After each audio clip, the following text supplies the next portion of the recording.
हम बात कर रहे हैं आप खैबर पख्तूनख्वा असेंबली के हवाले से, जिसके लिए वजारत आला के हवाले से भी बात हो रही है और वज़ीर आला हाउस से गवर्नर हाउस को समरी भी मौसूल हो गई है। वज़ीर आला हाउस से भिजवाई गई समरी के मुताबिक KP के असेंबली का इजलास 28 फरवरी को मुतवक्के है, मगर समरी के बाद गवर्नर खैबर पख्तूनख्वा ही इजलास बुलाने की तारीख देंगे।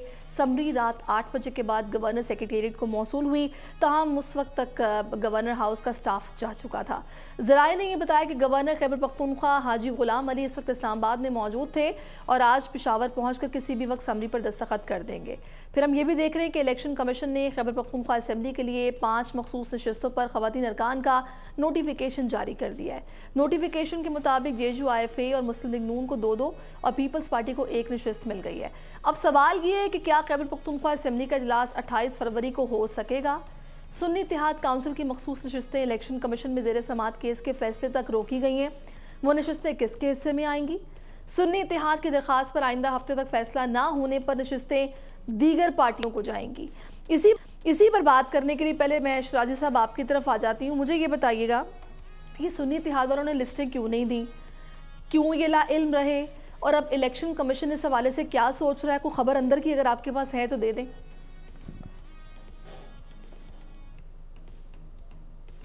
अच्छा, सबसे अंदर की खबर तो ये कि जैसे ही आप ये इंट्रो पढ़ रही तो मेरे ख्याल में उसी वक्त खबर आ गई है कि गवर्नर साहब ने जो समरी पे दस्तखत कर दिए हैं और 28 फरवरी को जो है खैबर पख्तूनख्वा असेंबली का इजलास बुला लिया गया है, जिसमें जो नए नवमुंतखब मेंबर्स हैं वो ओथ लेंगे और एक सवाल का जवाब तो कंफर्म मिल गया, आगे प्रोसेस होगा। जहाँ तक बात है रिजर्व सीटों की, तो अब ये सवाल का कंफर्म मिल गया। अच्छा, दूसरा जो सुन्नी इत्तेहाद ने जमा नहीं कराई, मेरे ख्याल में सुन्नी इत्तेहाद को इतना एक्सपेक्टेशन नहीं था कि उनके साथ इतने लोग शामिल होंगे और वो जो है 90-91 सीटें उनकी होंगी, जिसके बाद वो लिस्ट जमा कराएंगे। लेकिन देखिए टेक्निकल चीज़ ये है कि इस वक्त तकरीबन 7 खवातीन का नोटिफिकेशन जारी कर दिया गया है, जिसमें 3 का ताल्लुक PMLN से, 3 का जो है JUIF से, एक पीपल्स पार्टी से और PTI पार्लियामेंटेरियंस की भी एक खातून को जो है उनका नोटिफिकेशन जारी कर दिया रिजर्व सीट। अब जहाँ तक तकरीबन ये 90-91 सीटें हैं जो कि हम उन इत्तेहादियों की हैं जो सुन्नी इत्तेहाद में शामिल हुए, जो तहरीक इंसाफ के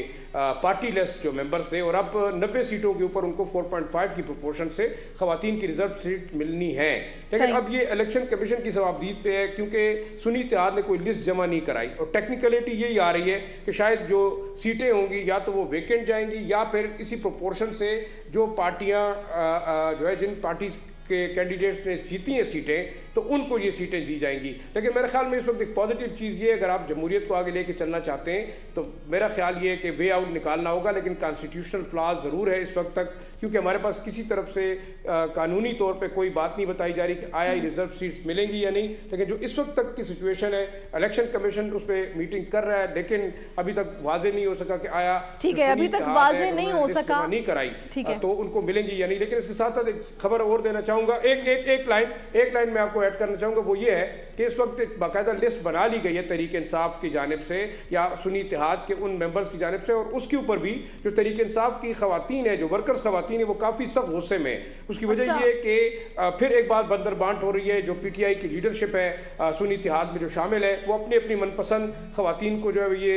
रिजर्व सीट पर लाना चाह रही है, जिसकी वजह से काफ़ी ज़्यादा इश्तियाल पाया जाता है। और ये तमाम प्रपोजल जाएगी इमरान खान साहब के पास, उसके बाद फैसला होगा। लेकिन बिल्कुल जो तहरीक इंसाफ के इंटरनल लोग हैं उनके अंदर बड़ा ज़्यादा गम गुस्सा पाया जा रहा है कि उन जो पार्टी वर्कर्स हैं जो डिजर्व करते थे, उन्हें जो है वो शामिल नहीं किया गया इस वक्त अभी तक उस लिस्ट के अंदर।